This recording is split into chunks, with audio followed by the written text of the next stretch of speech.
Public Safety Canada scrambled a communication strategy over a Lorne Gunter column on the potential for a gun registry in the latest Liberal spate of gun control legislation. The Post Media columnist piece on the Liberals' clandestine efforts to sneak in backdoor firearm registration resulted in public safety bureaucrats going through Gunter's article line by line in flawed attempts to fact-check it. So what we're looking at right now is where to make sure that that line is right, to keep communities safe, to ban military-style assault weapons, and to ensure that we're not going after shotguns and rifles that are primarily used for hunting. The dissection of Gunter's perfectly fine column by the public safety communications team was uncovered in a 300-plus page access filing by Rebel News. See, we have a special website, rebelinvestigates.com, where you can donate to offset our research and filing costs, and this story was made possible by your donations. Let's get right into these documents. On page 298, public safety communications people were preparing a group to deal with misinformation on the gun control file. Not their misinformation, however, but they meant the inconvenient to the Liberals facts from people who know a little something about guns, crime, and hunting, who have dissected the escalating bans and what the Liberals' bans mean for hunters after Joe said hunting bans would never be banned. On gun control in French, asking if we were going to revoke or pull back C-21. The answer is no. C-21 is part of our commitment to Canadians to move forward on strengthening gun control in smart, responsible ways. We have frozen the market on handguns. It's now impossible to buy or sell a handgun in this country.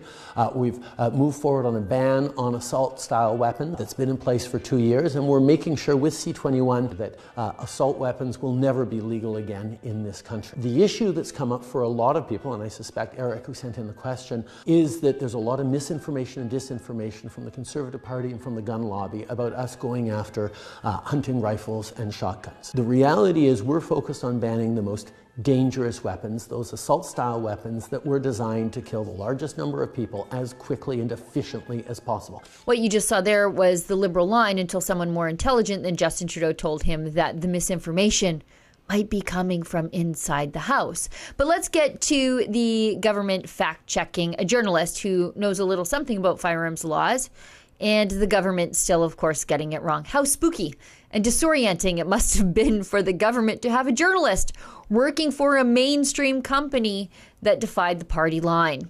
On page 299 and 300, we can see that Public Safety Canada targeted a Lorne Gunter column, which they then took the time to rewrite, inserting their own claims. Let's go through it together.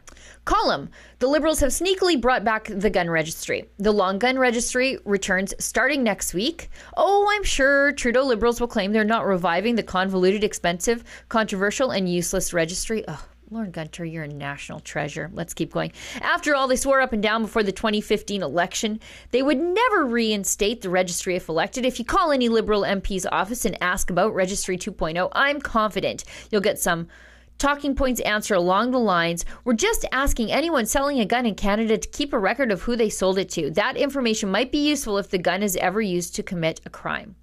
And isn't that what we all want? A safer Canada? Except that's not exactly what the Liberals are doing. Consider what's going to happen starting next week if you own a gun and want to sell it to a relative or friend. Or if you're a generous uncle who wants to give an old firearm to a niece to start her in hunting.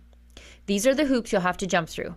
You will have to call up the RCMP's Register of Firearms, provide them with your possession and acquisition license, that's your PAL number.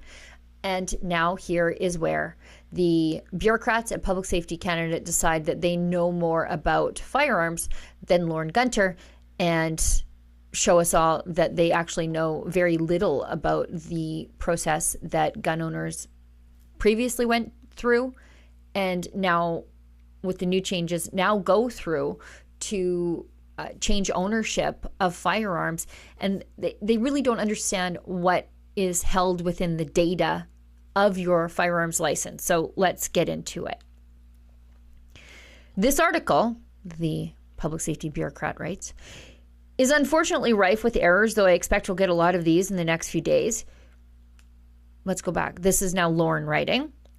You'll have to collect your niece's PAL number too and give that to the Mounties, which presupposes both of you have gone through all the paperwork, safety courses, mental health, and criminal background checks to get PALs in the first place. Yes, that's true. Firearms license holders have their backgrounds checked every single day. And if there's anything hinky in your background, you don't get to renew your license.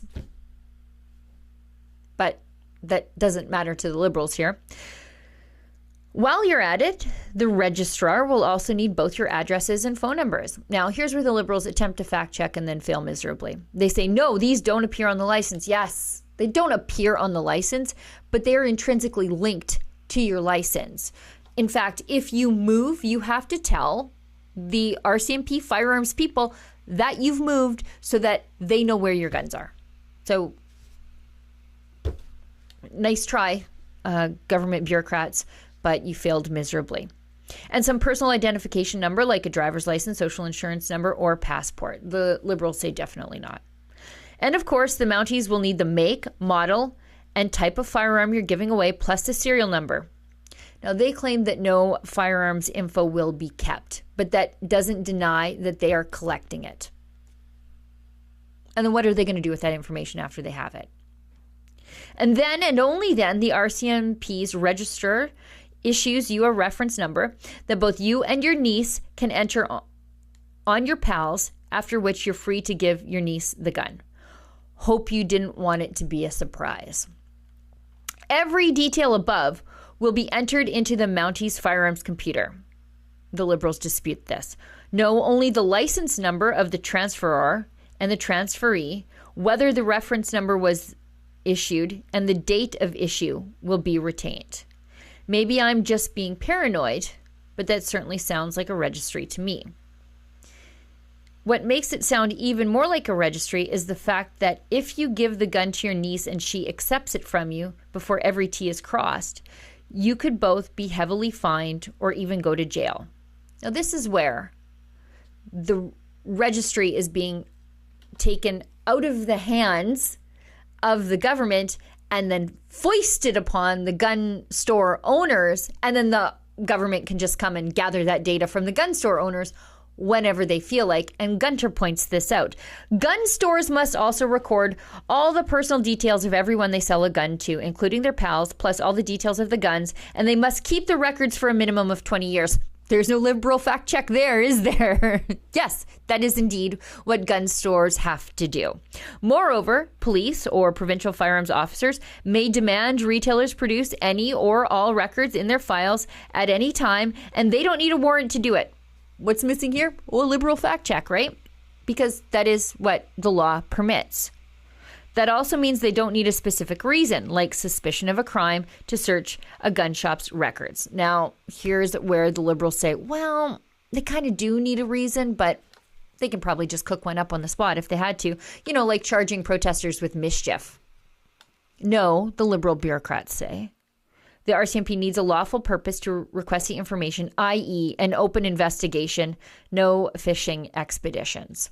Of course, crime guns in Canada don't come from gun shops here, for the most part, and they certainly don't come from uncle-niece gifts. The vast majority of guns used in crime in Canada, upwards of 90%, are smuggled from the United States. Here's where the Liberals try to fact-check Lorne Gunter, but they get this number completely wrong.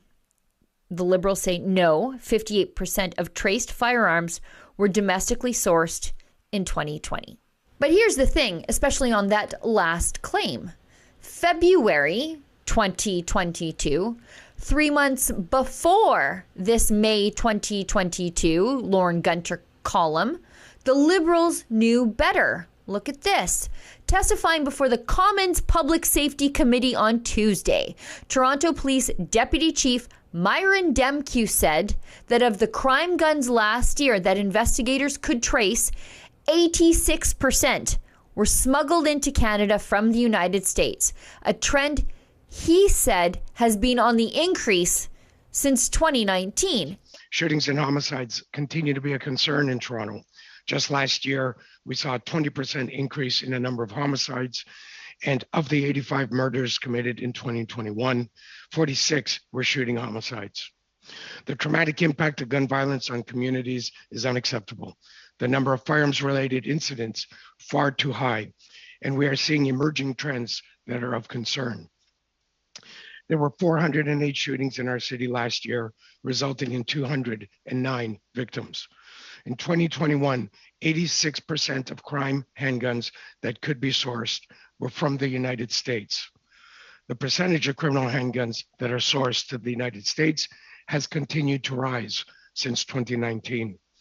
There's an increasing concern over the involvement of younger persons in shootings and the risk that our youth face from gun violence in Toronto.